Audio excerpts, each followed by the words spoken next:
Police ने एक ऐसे गिरोह का पर्दाफाश किया है जो गरीब, बेरोजगार और मजबूर युवतियों को, महिलाओं को नौकरी, शादी और अच्छी जिंदगी का झांसा देकर अपने साथ ले आते थे, फिर उन्हें जिस्म फरोशी के सौदा कर देते थे। देखिए इस रिपोर्ट में।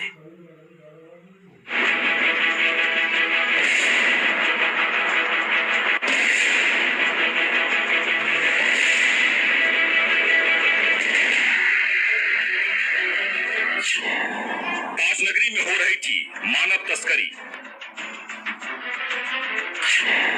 मानव तस्करी गिरोह का हुआ पर्दाफाश।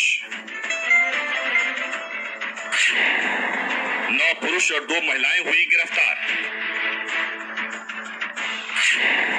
पुलिस ने 2 युवतियों को कराया आजाद। चकाचौंध जिंदगी के पीछे का काला सच।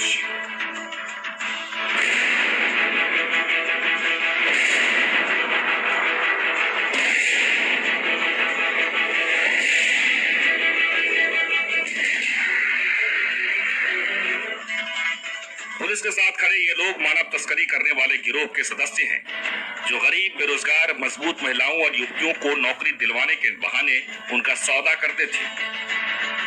पुलिस ने 11 लोगों के चंगुल से 2 युवतियों को आजाद कराया है।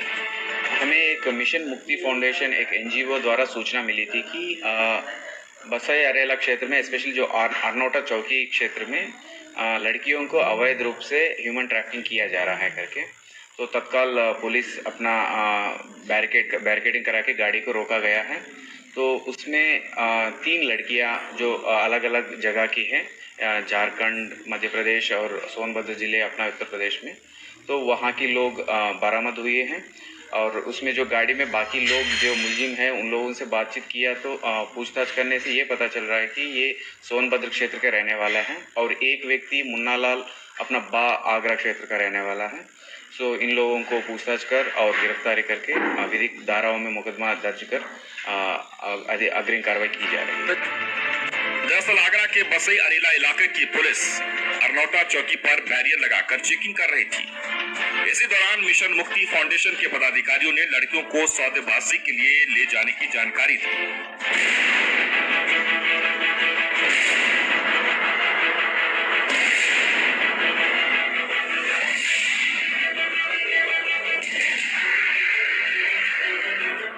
इसके बाद पुलिस अलर्ट हो गई। पुलिस एक बोलेरो को चेकिंग के लिए रोका। इस दौरान बोलेरो में 3 युवतियां, 2 महिलाओं और 4 पुरुष अंदर बैठे थे। पुलिस ने जब सख्ती से पूछताछ की तो सारा भेद खुलकर सामने आ गया। जनरली ह्यूमन ट्रैफिकिंग 3 कंडीशंस में होती है, 3 तरीके से होता है। तो 3 भाग होता है बल्कि। तो पहली बात सोर्सिंग करना, मतलब लड़कियां कहाँ से मिलना है, मतलब ये पिकअप करना है, सोर्सिंग। ट्रांसिट, मूवमेंट करना, और यहाँ डंप करना, मतलब जहाँ बेचना है या कहीं बेच देना है आगे, वो काम 3 भागों में होता है। इन 3 भागों में यहाँ की जो आगरा में मुन्ना लाल है, जो बाग क्षेत्र का रहने वाला है, तो ये लोकल का काम मुन्ना लाल देखता है। पूछताछ में आरोपियों ने पुलिस को बताया कि रमेश, रामवृक्ष और उसकी पत्नी आशा और प्रेमवती लड़कियों को अलग अलग जगहों से काम देने का झांसा देकर फंसा लेते थे। उसके बाद आगरा के रहने वाले गैंग के सदस्य मुन्ना लाल के जरिए लड़कियों को उनके मर्जी के बिना रुपये लेकर अवैध काम करने के लिए बेच देते थे।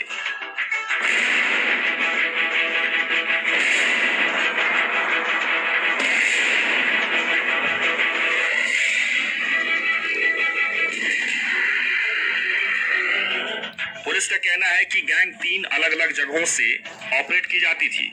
हर गैंग का अलग अलग काम था। सब लड़कियां डर गए हैं और उन लोगों ने किसी के द्वारा सूचना दिया गया है, जो हमें एनजीओ द्वारा मिला है। सर, रुपए का लेन देन कितना रुपए का लेन देन हो रहा? अभी ये पूरा चेन है लंबा, तो जितना ये लोग बता रहा है, जो रमेश बता रहा है, तो 50 से 1 लाख तक होता है इनका आपस में, और हो सकता है ये ज्यादा भी हो, कम भी हो, क्योंकि ये अभी ये लोग वहां तक पहुंच नहीं पाया है। हम बीच में ही मतलब गिरफ्तार कर लिया है। वैसे इन लोगों का इस तरीका से होता है, कोई एक चिन्हित जगह होता है, वहां पे जाने के बाद इन लोगों को लोग आके देखते हैं और ऑक्शनिंग तरीका जैसा होता है, और जो ज़्यादा पैसा देता है उनको दिया जाता है। तो जो बहुत ही इनह्यूमन है। सो इस दौरान हम ये लड़कियों को जो बचाया है इनको हम सही तरीके से अपना वापस सुपुर्द करेंगे। बहरहाल पुलिस इस गैंग की तह तक जाने की कवायद शुरू कर दी है। आरोपियों से पूछताछ के बाद एक एक कड़ी जोड़ने में जुटी ताकि इस गैंग के असली गुनहगारों के गिरबान तक पहुंचा जा सके। भारत के कई राज्यों में गरीबी और बेरोजगारी एक बड़ी समस्या है, जिसके चलते नौकरी, शादी और अच्छी जिंदगी का झांसा देकर महिलाओं और युवतियों को बरगला कर लाया जाता है और फिर उन्हें रेड लाइट एरिया तक में धकेल दिया जाता है।